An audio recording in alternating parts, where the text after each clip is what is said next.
we're going to talk about ancient Rome.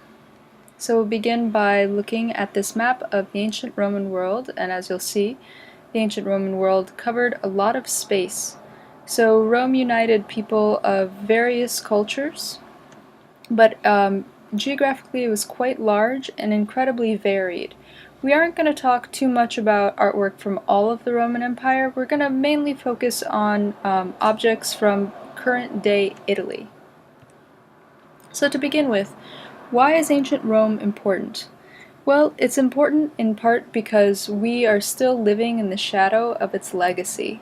Some things that Western culture owes to ancient Rome include the legacy of the Latin language. So Latin was the official language of the Roman Empire, although many people who lived in ancient Rome spoke other languages as well. Latin was the governmental and the uniting language of the empire. All Romance languages, so Portuguese, Spanish, French, Italian, Romanian, was that all of them? Did I get it? Spanish, Italian, Romanian. Yes, that's it. All of those languages are descendants of Latin. So had Latin not been the official language of the Roman Empire, it probably wouldn't have had the importance that it has today, and none of those languages would be spoken as we know them. The Western alphabet and the Western calendar were both perfected in ancient Rome, and towards the end of the Roman Empire, Christianity became the official religion of the empire, and obviously the Western world still is living out that legacy today. Now those are just three very simple things that we owe to ancient Rome, but culturally you'll see as we look at some of the artwork we owe a lot more to ancient Rome as well. I'm including on this slide a little picture of Romulus and Remus, these two babies suckling from a wolf. The story, the mythical story of the founding of Rome, is that these two infants were abandoned by their mother. They were placed in a basket and then thrown into the Tiber River, and they washed ashore and were suckled by a female wolf who found them. When they grew up, one brother killed the other. Romulus killed Remus, and Romulus went on to found the city of Rome. He became the first king of Rome. So when we think of ancient Rome, you'll often think of the Roman Empire, but ancient Rome wasn't always ruled as by an emperor as an empire. In fact, it began as a monarchy, so ancient Rome in the beginning was ruled by kings. And then it progressed onto a republic, ruled by a senate, and then finally it became an empire. So what was life like in ancient Rome? Well, as I mentioned before, ancient Rome was huge, so it's difficult to say that there was a common experience for anybody living in ancient Rome, but we can say that Latin was Rome's standard language, and that compared to many civilizations we've looked at before, life in ancient Rome would be far more similar to life today than life would have been in any of the other civilizations that we've looked at thus far, which is to say that Rome was very advanced technologically, militarily, bureaucratically, and architecturally. Until the 4th century, Romans were polytheistic, which means that they worshipped many gods, and that of course is up until the shift to Christianity. And throughout the Roman Empire, Romans practiced slavery. I'm including this reconstruction of ancient Rome during the Republic, the time of the Republic, just so that you can get a sense of how large ancient Rome actually was and how advanced. Most people who lived in the city of ancient Rome actually lived in what we would consider to be apartment buildings, and the apartment buildings were organized so that each block had access to a fountain with water. So although they didn't have running water, they had access to water everywhere in the city. And there was a complex drainage system below the city that took care of sewage And things like roads and basic infrastructure were thought out and handled in a way that was incredibly complex. Now, why were ancient Romans able to build in such an advanced way? It was because of their use of concrete. It wasn't that concrete hadn't existed or been used by cultures before the Romans. It was just that the Romans perfected the use of concrete. Part of this was due, in fact, to the Romans' easy access to a lot of the basic building materials of concrete, which were naturally available in Italy, so they had the kind of sand and soil and stones that are needed to build incredibly strong concrete. But the ancient Romans were also very sophisticated builders, so they perfected the method of creating concrete, and then they used this perfected concrete many times to create arched and domed buildings. When building with arches and domes, one can create a very large and spacious building very effectively, and it's very, very strong. So remnants of many Roman buildings still exist, partially or entirely intact today, because they were built so solidly. And concrete also allows you to build much faster than you could build when using other materials, for example, stone. So Romans were able to build things faster, larger, and stronger than cultures before them. Looking at some artwork during the Republican times. So when Rome was a republic, it was ruled by a senate, and everybody on the senate was an older man. So during this time we see the popularization of Verism in sculpture. Verism, I just want you to memorize this term here, that's why it's starred, is a term that means super realistic, because very, very detailed portraiture became popularized. As a person's social status was very important, and their lineage. As you can see in this sculpture here on the right, there's a member of the Senate, and he's holding two busts of people that he was related to, because he wanted to remind the viewer that he wasn't just standing alone on his power, he came from a lineage of powerful men.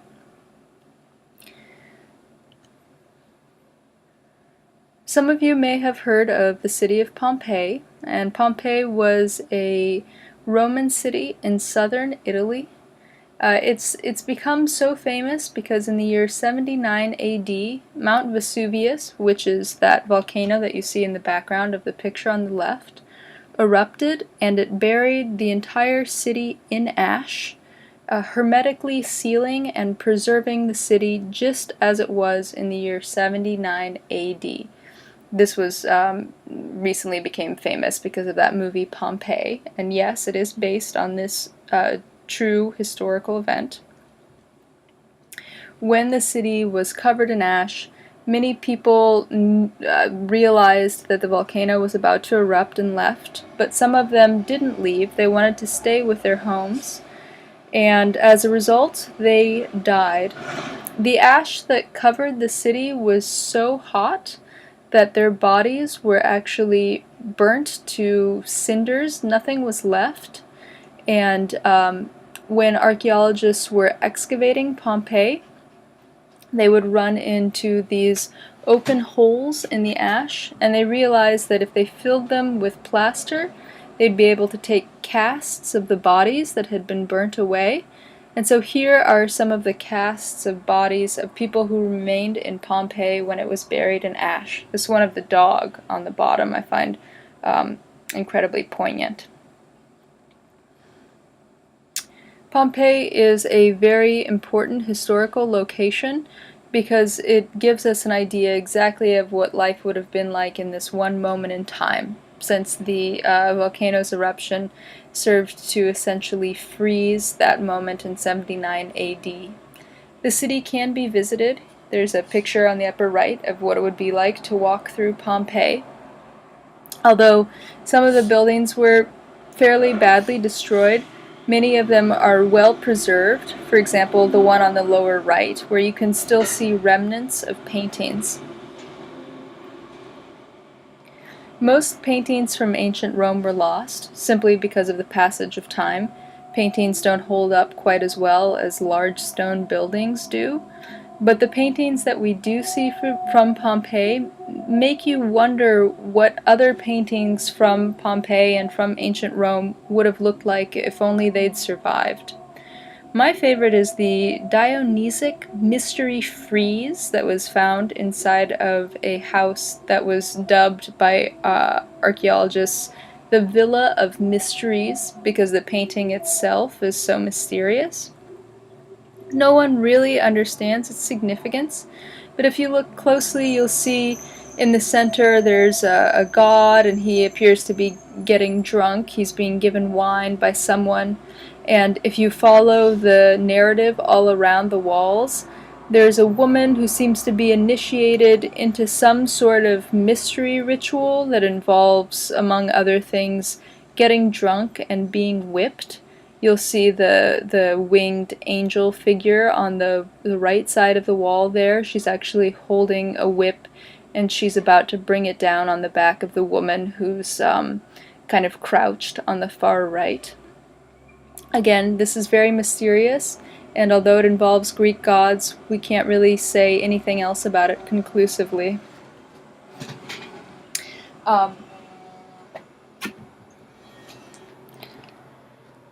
Here is a sculpture of Augustus, and Augustus was the first Roman emperor.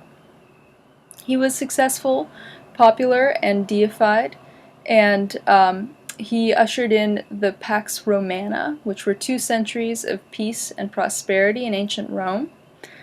One thing that's interesting about sculptures of Augustus is that he was basically always portrayed looking just like this throughout his entire career as an emperor.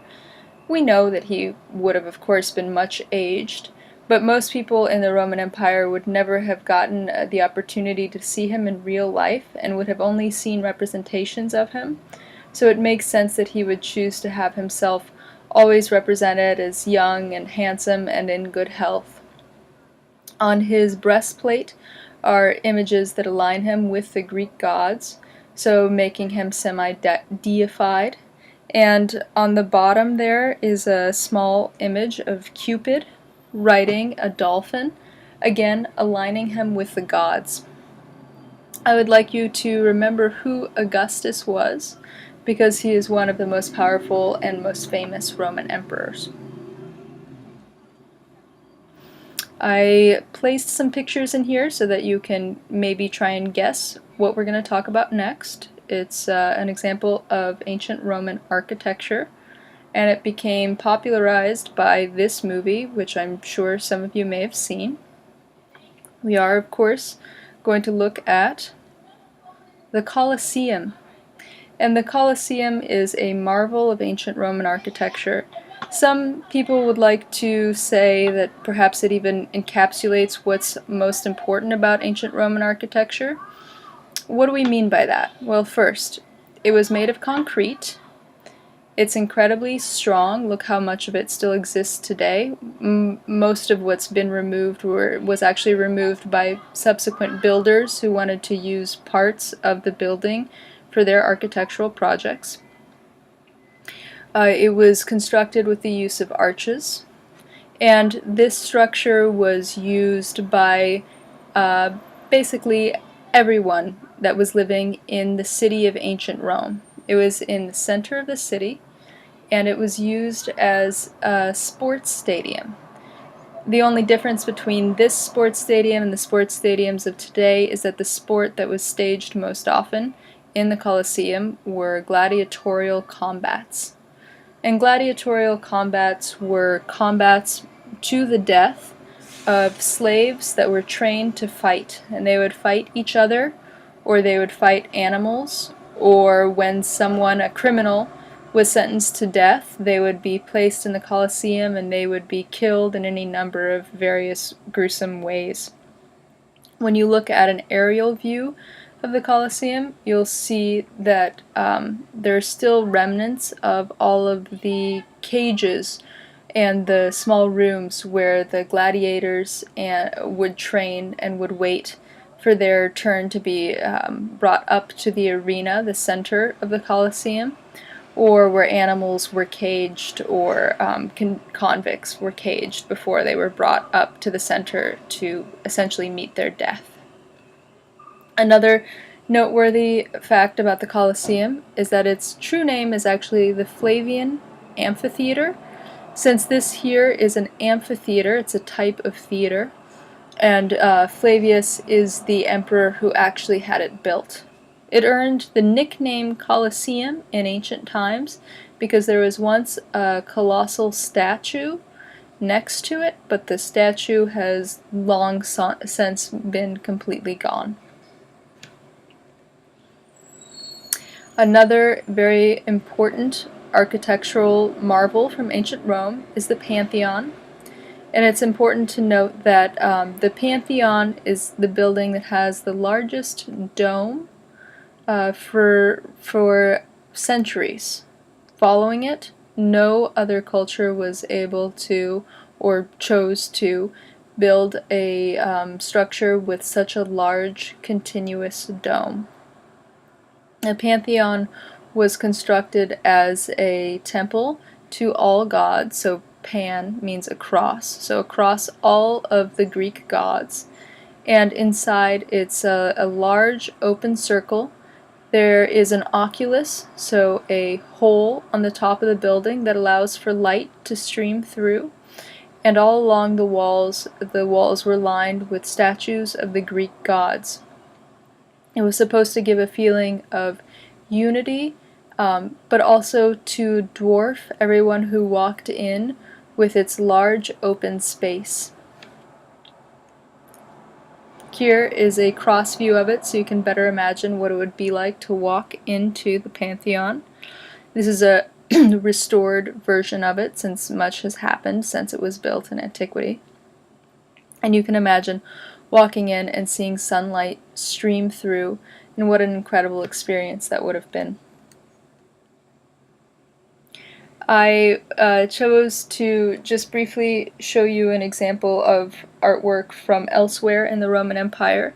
This here is from Jordan, so the present-day Middle East, and it's from the city of Petra, which was an ancient Roman city, but it's remarkable because the city was almost entirely carved out of stone, and it's carved in a way that's reminiscent of architecture from ancient Rome. But of course it has a very distinct and different cultural feel. I encourage you to look up more images of Petra because it's amazing. Looking at some figurative sculpture from the late Roman Empire. In the beginning of the empire, we think back to sculptures such as the sculpture of Augustus, which was fairly idealized. As the empire began to decline, we see a growing interest in naturalization in sculpture. So this portrait of Vespasian here on the upper left is, you can imagine, probably very realistic. This is probably exactly what Vespasian looked like. And on the right we have a portrait bust of a Flavian woman. And this would have been a woman who was very wealthy because she was able to commission a marble bust of herself to be made. But she was also able to have her hair done in this incredibly elaborate style that was considered high fashion during the Roman Empire. And moving forward, we see this interest in realism taken to the next level. So here, with this portrait bust of Trajan Decius on the left, you get not only a sense of exactly what he looked like, but also of what his emotional state might have been. He looks rather tortured, doesn't he? He was actually most famous for having put to death more Christians than almost any other Roman emperor. And on the left, or on the right here, we have a portrait of Trebonius Gallus, which I find to be a kind of monstrous portrait. His face seems proportionately quite small for the rest of his body. Remember back to the portrait of Augustus, and then you'll see how much has really changed over the lifespan of the Roman Empire. This portrait that we're looking at on the right was made towards the end of the Roman Empire, and I think within it you can sense some of the anxiety of the coming fall, the inevitable fall of the Roman Empire, and the kind of brute force that emperors towards the end of the empire wanted to convey just so that they could desperately try and retain any kind of bid they had to power. As the empire began to fall apart, it was divided into 4 parts, which were each ruled by a tetrarch. And we can see this artwork is becoming more stylized, and it's less about trying to convey likeness than it is about just trying to portray power. These 4 tetrarchs were carved out of porphyry, which is an incredibly expensive and rare stone. So everything about this speaks of solidarity and power and brute force. It's not so much about personality and openness anymore. With this artwork, too, we see this shift towards excessive stylization that marks the artwork of the Middle Ages. And finally, let's talk briefly about Constantine. I do want you to remember this sculpture of him. Constantine was an incredibly important emperor because he was the first Christian Roman emperor. So before the time of Constantine, Christians were typically put to death in the Roman Empire if they refused to give up the worship of Christ. Constantine, however, decided to adopt the Christian God and promised that if he would win an important battle victory, he would shift all of Rome to a Christian empire. He did win the battle, and in 325 CE, he decreed that Christianity was the official religion of the Roman Empire. In this sculpture of Constantine, this is only a small fragment of it that remains. It would have once been incredibly large. You can see that his eyes are made to be very big and his face is stylized. This again marks that beginning of an interest in stylization that we're going to see continued in the Middle Ages, and all of Constantine's legacy will be continued through the Middle Ages because much of the artwork that we look at from Europe will all be Christian, thanks to Constantine. And that marks the end of this lecture.